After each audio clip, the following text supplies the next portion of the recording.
I would like to introduce, though he needs none, Professor David Levy, a born Chicagoan who has been a presence at OU since arriving in 1967.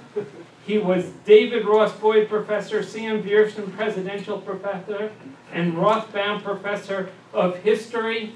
I see that his successor in this august professorship is here too, Dave Chappelle. Dave Levy was inducted into the Oklahoma Higher Education Hall of Fame in 2006. David and his wife Lynn have raised a family here in Norman, been active in its civic life. If you are an undergraduate and you only got here after Professor Levy's ostensible retirement, though given how active he is, I'm not sure what that means. I guess you don't get a paycheck. He is indeed the familiar face you see in Dale Hall Tower lobby, which was renamed and rededicated in his honor last year. Professor Levy is well known to his colleagues for his many books, his award-winning teaching, and his wit. Now, Jewish culture is generally creative, but when it comes to names, not so much. And there are lots of David Levy's on WorldCat.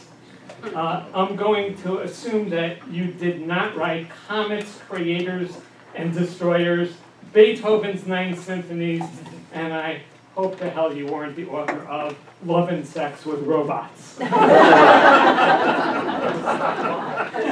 authored by David Levy's. But I am sure that our David Levy is the author of too many books to cite, including Herbert Crowley of the New Republic, FDR's Fireside Chats, The Letters of Louis Brandeis. He is the official historian of the University of Oklahoma. 2 volumes completed with volume 3 on the way. And most relevantly today, Mark Twain, the divided mind of America's best-loved writer. At OU, there's only one David Levy. I checked. Here he is.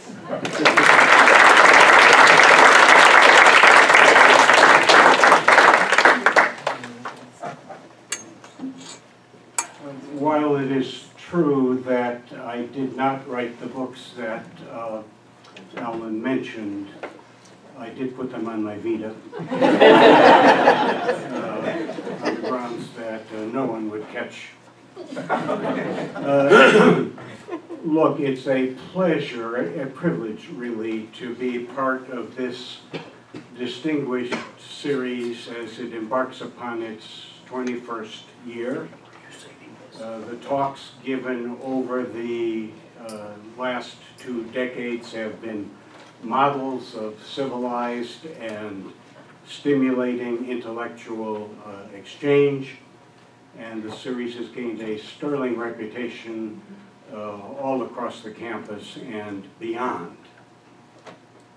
And I hope that nothing that occurs here this afternoon will sully that tradition or seriously diminish the series' reputation. And I trust if something like that should occur, you will have the courtesy and good taste not to go blabbing it around all over the place. It's not necessary to introduce Mark Twain to this or any other audience. He is well known all around the world and revered for his novels and other books and for his hundreds of essays and short stories and his often repeated witticisms. You and I might have difficulty in identifying pictures of Benjamin Harrison or Chester Alan Arthur or Grover Cleveland, all of whom were presidents during Twain's maturity, but flash a picture of his face and we recognize him instantly. During his lifetime, he was one of the most widely known men in the world, and as it happens, he wrote and talked a good deal about Jews and about things Jewish. I propose to discuss with you what Mark Twain had to say about 3 Jewish topics: the Holy Land, his opinion of the Old Testament and the religious beliefs of the ancient Israelites, and his assessment of the Jews of his own time, their traits, the anti-Semitism that they were encountering, and whether or not he himself could be accused of being anti-Semitic. Twain got acquainted with the Holy Land as part of the famous 1867 tour of Europe and the Middle East that became his book, Innocents Abroad, a work that sold more copies in his lifetime than anything else that he had written, and a book which established him as a literary and comedic master. The book is remembered for his withering descriptions of the hallowed sites and the native peoples that the American travelers encountered along their way. For years, European visitors had criticized America's lack of culture, its raw materialism, its crushing practicality, the absence of great literature here, the absence of great art or architecture, and at the same time, often pseudo-sophisticated American travelers were falling all over themselves, observing this cathedral or that work of art or this landscape in Europe. Twain set out in Innocents Abroad to even the score a bit, and everyday Americans who read his book in large numbers loved him for the way he punctured pretension and spoke up for America. Lake Como was nice enough, but it was no Tahoe. The silver miners of California and the farmers of Idaho were just as good, every bit as good, as the degraded, priest-ridden, begging, diseased, and illiterate populations that he saw all over Europe and the Middle East.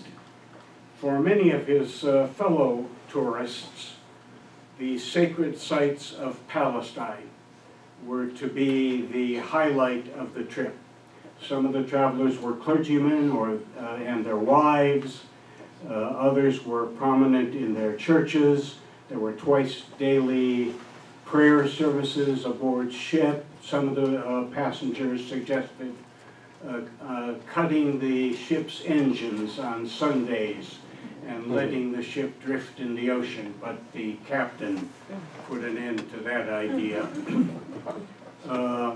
Most of them sailed from Ephesus to Jaffa, but Twain and 7 of the others landed in Beirut on September the 10th, 1867. I pause to remark that this Sunday marks the 150th anniversary of Mark Twain's landing in Beirut, and I'm sure that each of us will want to commemorate that day in our own way. From Beirut, they went the 50 miles by horseback to Damascus, and then the 150 miles south to the Holy Land, and Twain was scathing. First, he was surprised at how tiny the place was compared to the immense size that it occupied in his Sunday school boyhood. The state of Missouri could be split into 3 Palestines, and there would then be enough material for part of another. The villages were squalid. The Sea of Galilee was, quote, dismal and repellent. The landscape was desolate and unlovely. The celebrated scriptural localities, as he called them, were broken down and disappointing. Jerusalem was little more than, quote, rags, wretchedness, poverty, and dirt. Lepers, cripples, the blind, and the idiotic assail you on every hand. Everywhere there was barren soil, rocky landscapes, raw desert wind, and suffocating heat. Of the Arabs of Palestine, he was unforgivable. The ring of our horses' hoofs roused the stupid population, and they all came trooping out, old men and old women, boys and girls, the blind, the crazy, and the crippled, all in ragged, soiled, and scatty raiment, and all abject beggars by nature, instinct, and education. While viewing a group of Arabs gathered around an ancient well, he was reminded of a similar scene from his youth that he saw in an engraving.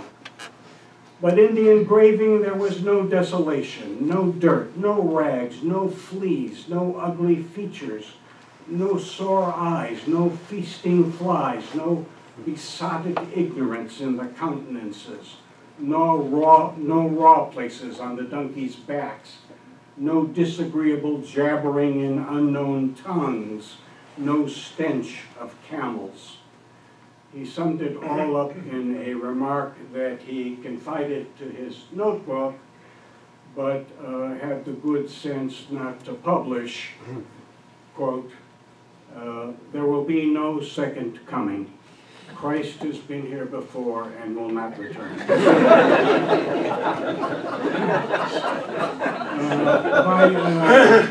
By a curious irony, Twain's book is admired and quoted today by some Zionists.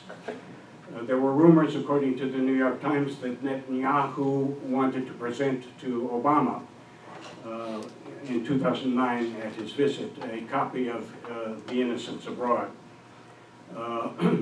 Instead, he gave him a Bible. Zionists have pasted together highly selective passages from Twain's book, and they do so to make 2 points. First, that Palestine in the 19th century was a wretched and barren desert, and its modern prosperity and fruitfulness is potent proof of Zionist success. And second, Twain's observations that the land was very sparsely populated, indeed virtually empty, render absurd, according to these Zionists, the claims of Palestine being the seat of a vibrant and thriving national entity before the Jews came. Twain wrote about the Jezreel Valley, for example. There is not a solitary village throughout its whole extent, not for 30 miles in either direction. There are 2 or 3 clusters of Bedouin huts, but not a single permanent habitation. One may ride 10 miles hereabouts and not see 10 human beings. And in another passage, actually quoted by Netanyahu in his book, Twain wrote about this stupid village of Tiberias slumbering under 6 funereal palms. A desolation is here that not even imagination can grace with the pomp of life and action. We reached Mount Tabor safely. We never saw a human being on the whole route. And in another place, Bethlehem, the hallowed spot where the shepherds watch their flocks by night, is untenanted by any living creature. Of course, there are numerous modern critics of this Zionist use of Twain's book, and many questions about the accuracy of his observations, I don't have to tell you. Second, if Innocents Abroad is a key text for Twain's view of the Holy Land, his book, Letters from the Earth, is key for his opinions about the Old Testament and the religious views of the Israelites. The work was thought too irreverent to be published during his lifetime, and it did not appear until 1962. He died in 1910. Its premise is that God exiled the archangel Satan from heaven for a period, and Satan decided to visit God's experiment on the little obscure planet called Earth, and he writes back his observations to his fellow angels, Gabriel and Michael. Man is a marvelous curiosity, says Satan in his first letter. He is, when at his very, very best, a sort of low-grade, nickel-plated angel. At his worst, he is unspeakable, unimaginable. And first and last and all the time, he is a sarcasm. Yet he blandly and in all sincerity calls himself the noblest work of God. This is the truth, I'm telling you. And it's not a new idea with him. He has talked it through all the ages and believed it, and found nobody among all his race to laugh at it. Moreover, if I may put another strain upon you, he thinks he is the Creator's pet, believes the Creator loves him, has a passion for him, sits up nights to admire him, yes, and watch over him and keep him out of trouble. He prays to him and thinks he listens, fills his prayer with crude and bald and florid flatteries of him, and thinks he sits and purrs over these extravagancies and enjoys them. He prays for help and favor and protection every day, and does it with hopefulness and confidence, though no prayer of his has ever been answered. I must put one more strain upon you. He thinks he is going to heaven. He has salaried teachers that tell him that. Twain then launches on his famous description of what these believers think that their absurd and grotesque heaven will be like. But as this is primarily an onslaught on fundamentalist Christian pictures of heaven, I will pass it by, except maybe to mention one passage. In man's heaven, he writes, everybody sings. There are no exceptions. The man who did not sing on earth sings there. The man who could not sing on earth is able to do it there. The universal singing is not casual, not occasional, not relieved by intervals of quiet. It goes on all day long and every day, and everybody stays. Whereas in the earth, the place would be empty in 2 hours. The singing is of hymns alone. Nay, it is of one hymn alone. The words are always the same. In number, they about a dozen. Hosanna, Hosanna, Hosanna, Lord God of Shabbat, Ra, Ra, Ra, Sis, Meantime, every person is playing on a harp, millions and millions, whereas not more than 20 in 1,000 could play an instrument in earth, or even wanted to.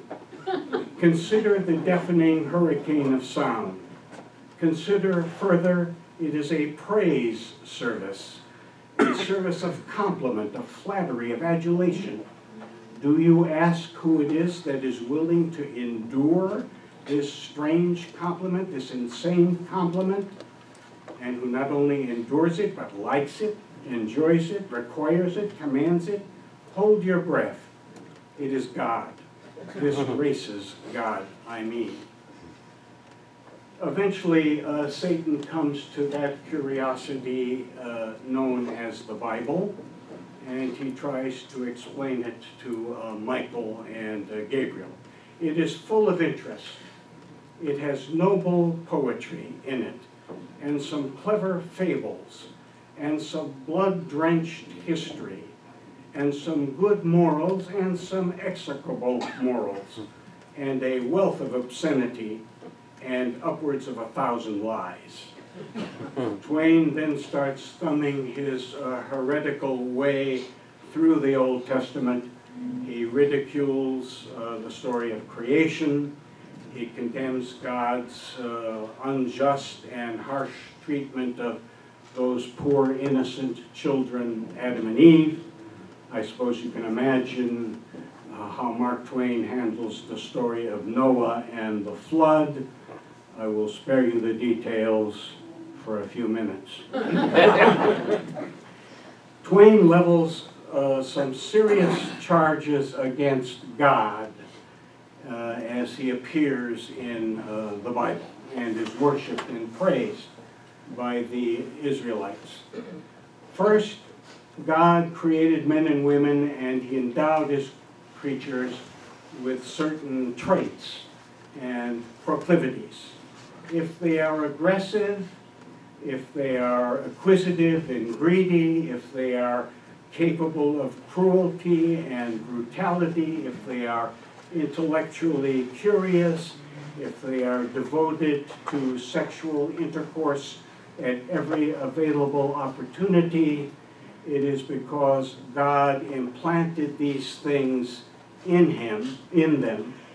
But instead of acknowledging this and taking responsibility, the deity commands his creatures to renounce their God-given natures, and he punishes them cruelly for exercising the traits with which he has endowed them. Second, he has inflicted humanity with numberless and horrifying diseases that bring terrible suffering and excruciating pain. Describing Noah on the ark. On the third day about noon, it was found that a fly had been left behind. Noah immediately turns the ark around, and after searching for 2 weeks, the fly was found and, quote, received on board with hymns of praise and gratitude. The fly had not lacked for food, however. The many diseased corpses caused by the flood provided that fly with plenty to eat. Nor had the fly been left behind by accident. There are no accidents. Everything happens for a purpose. Quote, from the dawn of creation, the Lord had foreseen that Noah would prematurely fly to the sea unprovided with a certain invaluable disease. He would have all the other diseases and could distribute them among the new races of men as they appeared in the world, but he would lack one of the very best, typhoid fever. A malady which is able to utterly wreck a patient without killing him, for it can restore him to his feet with a long life ahead of him, and yet deaf, dumb, blind, crippled, and idiotic. The housefly is its main disseminator. From that one housefly in the ages that have since elapsed, billions of sick beds have been stocked, billions of wrecked bodies sent tottering about the earth, and billions of cemeteries recruited with the dead. The most important occupants of the ark, says Twain, were the microbes. Enough microbes had to be saved to supply future races of men with desolating diseases. There were typhoid germs and cholera germs and hydrophobia germs and lockjaw germs and consumption germs and black plague germs and some other hundreds of golden bearers of God's love to man, blessed gifts of the infatuated father to his children. He writes a long passage on African sleeping sickness, causes terrible miseries and inevitable death, and Twain sums up, "It is he whom the church and people call our Father in heaven, who has invented the tsetse fly and sent him to inflict this dreary, long misery and wretchedness and decay of body and mind upon a poor savage who has done the great criminal no harm. There isn't a man in the world who doesn't pity that poor black sufferer. There isn't a man who would make him whole if he could. To find the one person who has no pity for him, you must go to heaven. To find the one person who is able to heal him and couldn't be persuaded to do it, you must go to the same place. There is only one father cruel enough to afflict his child with that horrible disease, only one."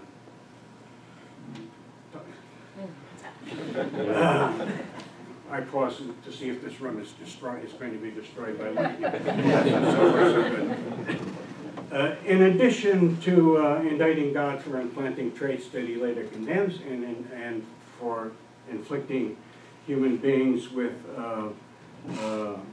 his children with unimaginable suffering, suffering that if any earthly father had inflicted his children that way, he'd be in prison. Twain makes a third charge as well. God is a lawless criminal who does not obey his own announced moral precepts. For example, he kills the innocent, and he kills them without mercy. As the great flood waters rise, Twain describes, quote, "the multitude of weeping fathers and mothers and frightened little children who were clinging to the wave-washed rocks in the pouring rain and lifting imploring prayers to an all-just and all-forgiving and all-pitying being who had never answered a prayer since those crags were builded grain by grain out of the sands."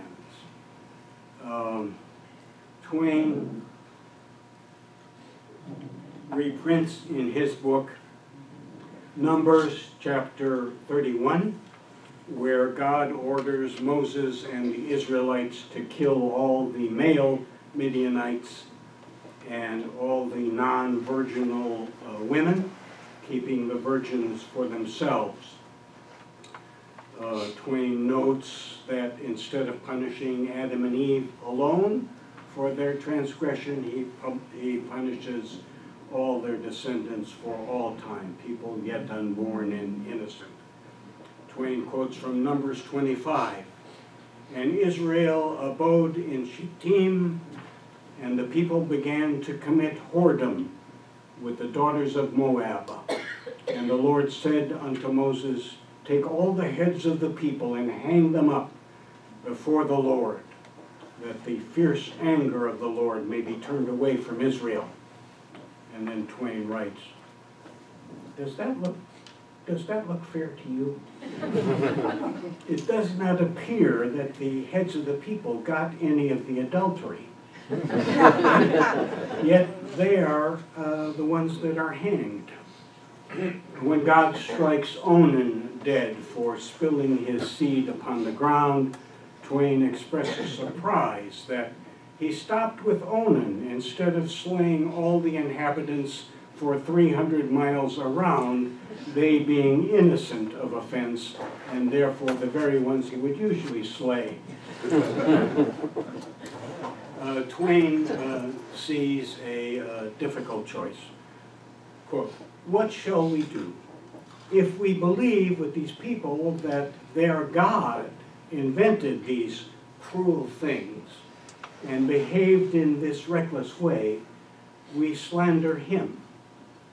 If we believe that the Israelites invented such a God themselves and worshipped him, we slander them.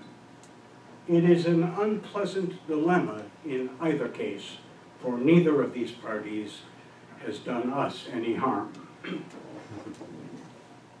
Okay. This brings us to the third matter. How did Twain feel about the Jews of his own time, the Jews of the late 19th and early 20th centuries? The first thing to observe, I think, is that his judgments about Palestine and with only one exception that I can think of, his reading of the Old Testament do not appear to come into play as he talks about, muses about modern Jewry. And the second thing to note is that, a person who wanted to do so could compile a collection of Twain's remarks that would make him appear to be an anti-Semite, and there are several scholars and writers who have done that. Conversely, there is more than enough evidence to make the argument that Twain was a friend and defender and admirer of the Jews, a philo-Semite, and several scholars and writers have done that. I don't know how to make sense of this diversity,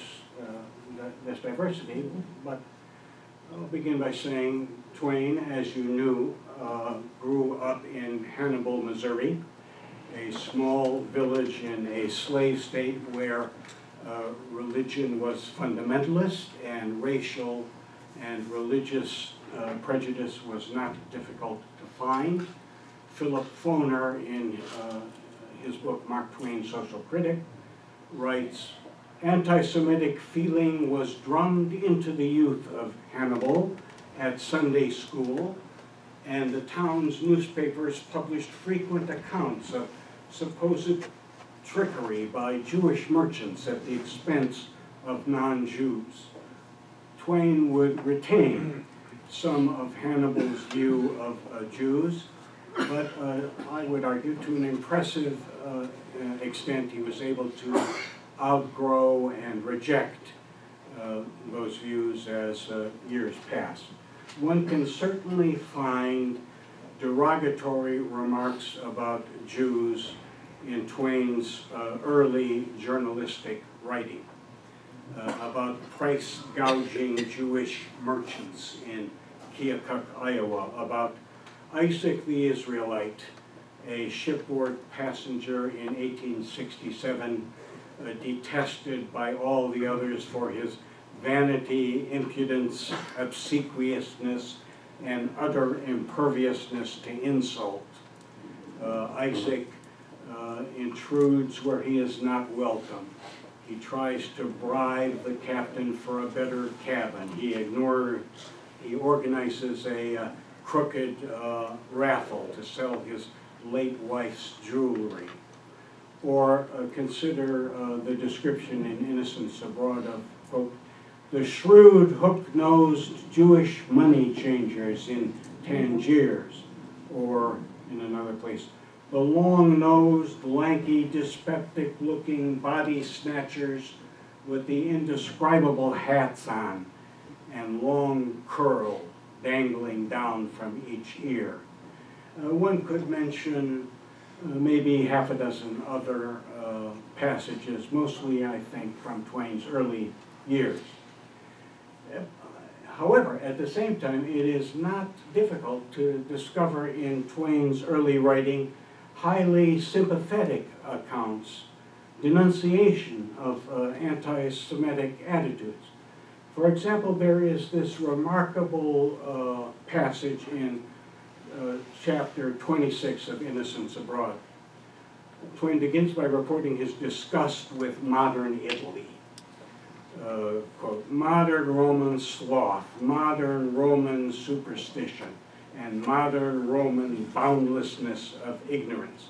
Then he imagines, what would it be like if a modern Italian went to the United States to pay a visit and then came back to Italy and reported to his fellow villagers on what he had seen. "I saw a country there which has no overshadowing mother church, and yet the people survive. I saw common men and common women who could read, If I dared think you would believe it, I would say they could write also. The visitor returning from America reports that you could fall from a 3-story building there and not land on either a soldier or a priest. He goes on, glorifying America, and then comes to this. Quote, Jews there are treated just like human beings instead of dogs. They can work at any business they please. They can sell brand new goods if they want to. They can keep drugstores. They can practice medicine among Christians. They can even shake hands with Christians if they choose. They can associate with them just the same as one human being does with another human being. They don't have to stay shut up in one corner of the towns. They can live in any part of a town they like best. It is said they even have the privilege of buying land and houses and owning them themselves, though I doubt that myself. There they have never been driven by soldiers into a church every Sunday for hundreds of years to hear themselves and their religion especially and particularly cursed. At this very day in that curious country, a Jew is allowed to vote and hold office and criticize the government. Ah, it is wonderful. That's one example. One last short example.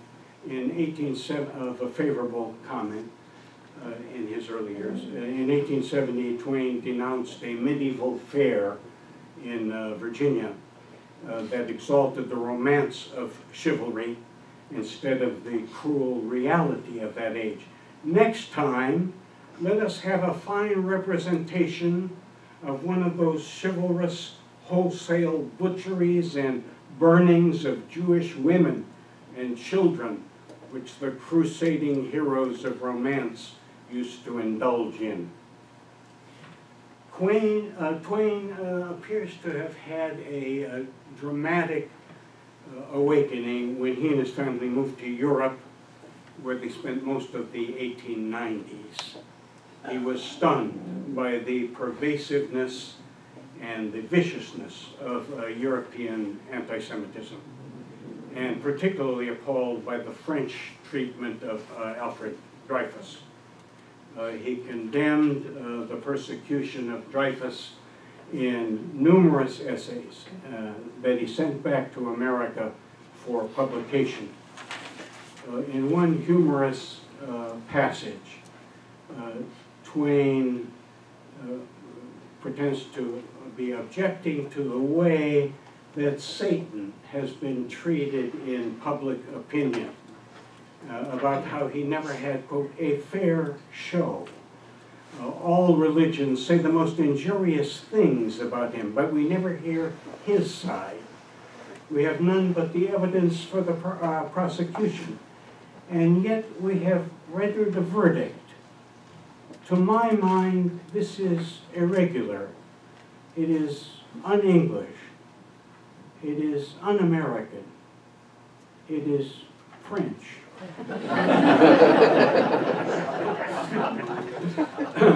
Without this precedent, Twain writes, Dreyfus would never have been condemned. Dan Vogel, in his book called Mark Twain's Jews, writes of, quote, his continual participation in the Dreyfus affair. As a journalist, it would be expected that he would write about the affair now and again, but his persistence, his actual creating opportunities to do so in published articles, speak against any allegation that anti-Semitism was hidden in a niche in his mind. For 20 months, from September 1897 to May 1899, the family lived in Vienna. And two things occurred there. First, Twain encountered the extreme anti-Semitism of Austria and particularly of Vienna, perhaps the most anti-Semitic city in the world. Its mayor was the notorious Jew hater Karl Lueger, much admired by Adolf Hitler later. Twain was himself accused of being a Jew by the anti-Semitic section of the Vienna press, and he was cruelly caricatured in cartoons and assailed in articles. And the second thing is that he was eagerly swept up and honored by the legendary Viennese community of intellectuals, journalists, scientists, musicians, artists, many of whom were Jews. Twain had known Theodor Herzl in Paris when Herzl attended one of Twain's humorous lectures and wrote about it. And they, of course, had the outrage over Dreyfus in common. But they got reacquainted in Vienna, and they became quite good friends. They went to the theater together and played cards. Twain attended a performance of Herzl's play, The New Ghetto, and was so taken with it that he set about himself translating it and tried to get together enough money to have it put on in New York. In Vienna, Twain also became friendly with Sigmund Freud, and they met frequently. They also played cards, and they may have attended Herzl's play together. In February 1898, in a letter to his family, Freud writes that he was scheduled to attend a scientific lecture by Otto Bismarck's chief physician. Instead, I skipped it. I treated myself instead to listening to our old friend Mark Twain in person, which was a sheer delight. Twain was giving one of his famous lectures entitled How to Steal a Watermelon. And how are we doing for time? At one point, Twain was invited to observe a raucous 33-hour session of the Austrian Parliament. It was violent, it was extreme, and chaotic. Twain wrote that the delegates come from all walks of life and from all the grades of society. They are religious men.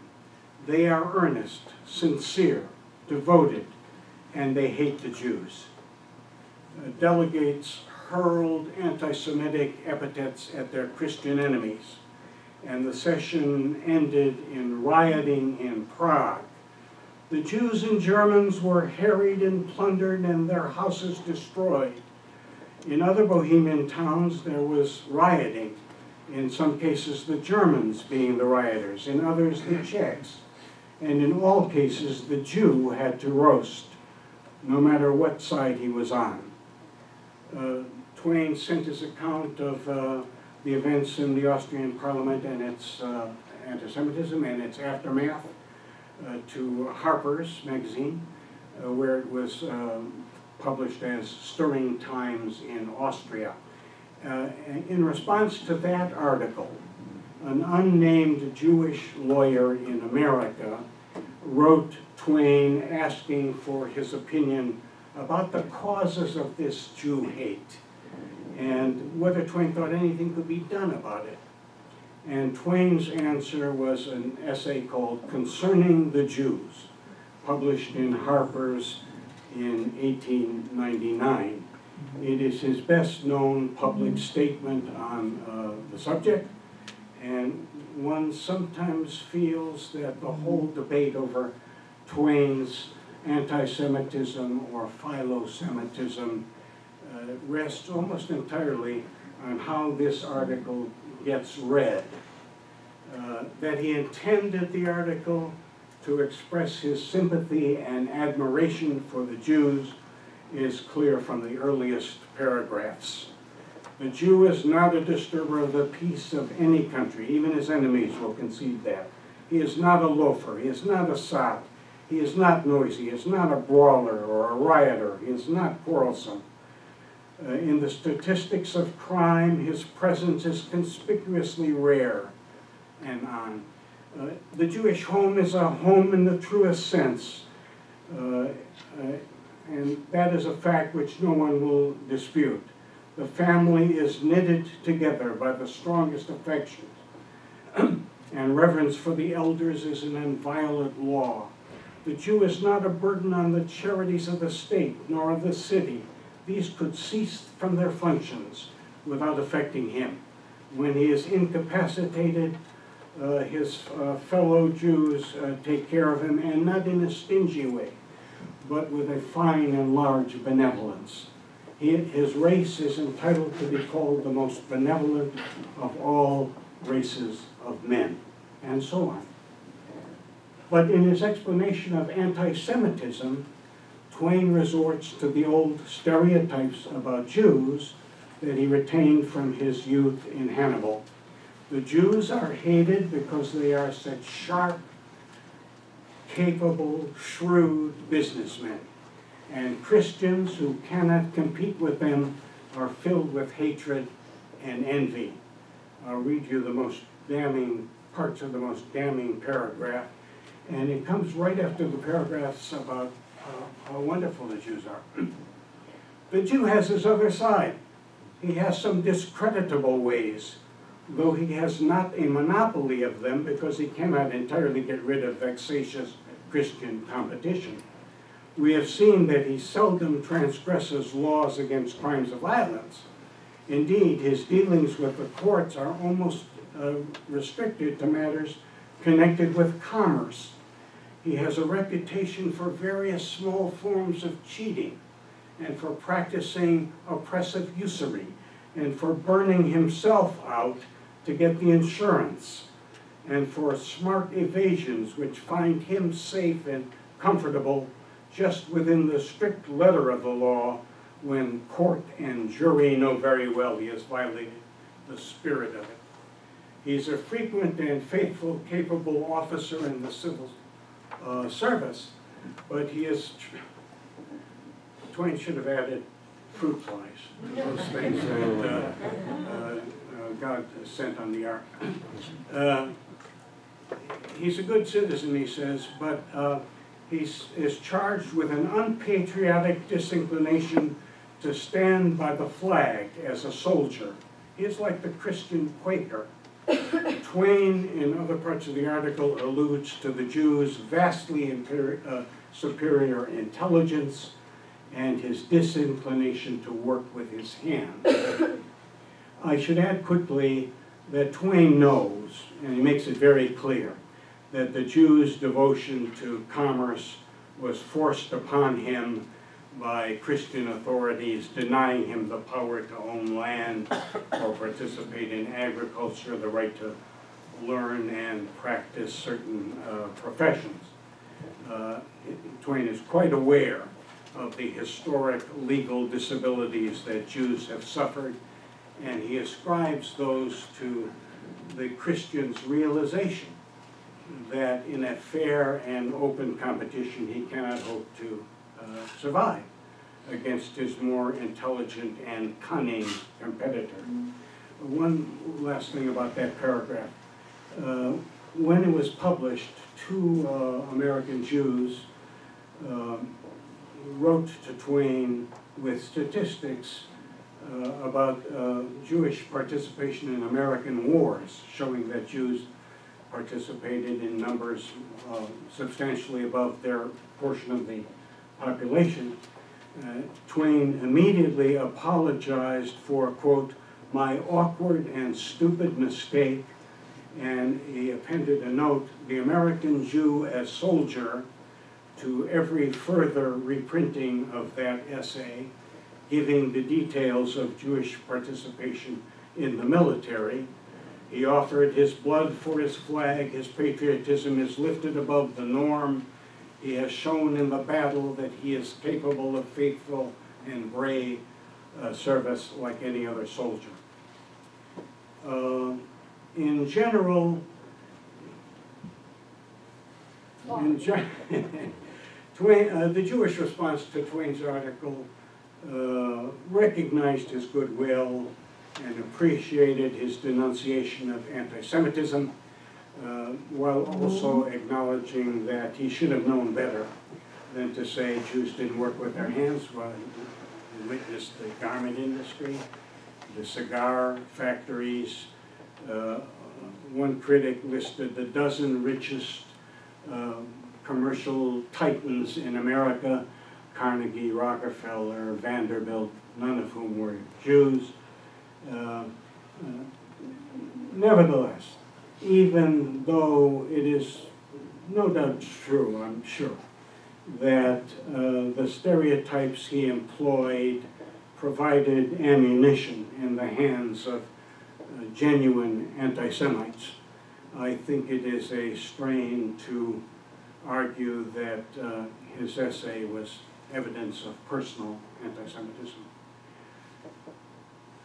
Twain, we're getting close to the end. I'll just summarize at the end and then read you a paragraph. He lived in New York. He was a frequent visitor to the East Side. He was idolized. He went to productions of Prince and the Pauper and was wildly applauded. He joined with Sarah Bernhardt in a fundraiser for Russian Jewish immigrants. He attended with Felix Warburg and Jacob Schiff and other Jewish dignitaries, an honorary dinner for Sholem Aleichem. I will tell you that when the two men were introduced, Judge Greenbaum introduced them by saying to Sholem Aleichem, say to Mark Twain, "This is Sholem Aleichem, the Mark Twain of Europe." And Twain said, no, tell him I am the Sholem Aleichem of America. I would have mentioned, had I not been so verbose, that Twain's daughter married a Jew, and he was overjoyed. They were very close. He is buried with Twain in New York. I would have mentioned that Twain refrains, I think absolutely, from having disreputable Jewish characters in his fiction, whereas other 19th century writers did not, Fagin and Dickens and Trollope and many others. But let me rush to a conclusion by reading you the most famous thing that, and the most oft-quoted remark that Twain made about the Jews. It is the final paragraph of his essay concerning the Jews. If the statistics are right, the Jews constitute but 1/4 of 1% of the human race. It suggests a nebulous puff of stardust lost in the blaze of the Milky Way. Properly, the Jew ought not to have been heard of, but he is heard of, has always been heard of. He is as prominent on the planet as any other people, and his importance is extravagantly out of proportion to the smallness of his bulk. His contributions to the world's list of great names in literature, science, art, music, finance, medicine, and abstruse learning are also very out of proportion to the weakness of his numbers. He has made a marvelous fight in this world in all ages, and has done it with his hands tied behind him. He could be vain of himself and be excused for it. The Egyptians and Babylonians and the Persians rose and filled the planet with splendor and sound, and then faded to dream stuff and passed away. The Greeks and Romans followed and made a vast noise, and they were gone. Other people have sprung up and held their torch high for a time, but it burned out, and they sit in twilight now and have vanished. The Jew saw them all, survived them all, and is now what he always was, exhibiting no decadence, no infirmities of age, no weakening of his parts, no slowing of his energies, no dulling of his alert but aggressive mind. All things are mortal but the Jews. All other forces pass, but he remains. What is the secret of his immortality? I apologize for keeping you so long, and thank you very much.